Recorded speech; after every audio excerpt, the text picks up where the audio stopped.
Many bodybuilders apparently don't understand that the big picture in bodybuilding is comprised essentially of two elements of equal value, literally 50-50, not 60-40 or 70-30, but 50-50, with neither of the elements being even slightly more important than the other.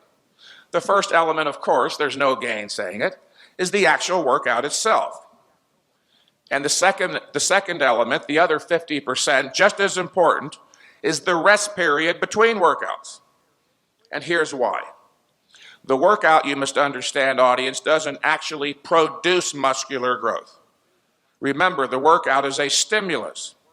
The workout merely stimulates the body's growth mechanism into motion.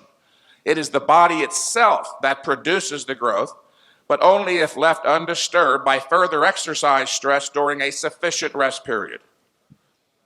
Or in other words, if you don't rest enough, you won't grow enough, if at all. Now here's the crux of the problem. How can anyone know with reasonable certainty how much time need elapse between workouts? Well, I'm going to tell you. Immediately upon completion of a workout, you don't feel the same as you did before the workout, do you? No, you're exhausted.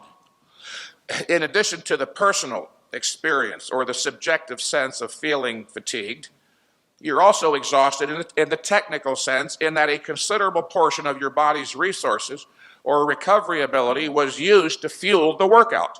You feel like you're in a hole. There was a deficit created. In fact, recall from earlier that to the extent that one works out, that is, performs a number of sets, he digs a hole into his recovery ability. The first thing that the body must do after the workout is not build the mountain on top of the muscle, but fill the hole, or recovery, we call it. And the crucial point here is the process of recovery is not completed zippo immediately upon completion of the workout. In fact, the completion of the recovery process itself may take up to 5 days or even longer in some cases before the body even has a chance to start building the mountain on top of the muscle. And if you train again before the recovery process is completed, you will short-circuit the growth production process entirely. That's correct. The recovery process alone may take up to several days itself to be completed before the body has a chance to even start building the muscle. And here's the proof. Every bodybuilder of experience has had the experience of performing, let's say, a tremendous leg workout on a Friday afternoon. He breaks all of his personal records. His reps are up. Then he intentionally rests all weekend, thinking he'll wake up Monday feeling totally refreshed and recovered, but to his surprise, he wakes up Monday feeling a sense of generalized or systemic fatigue.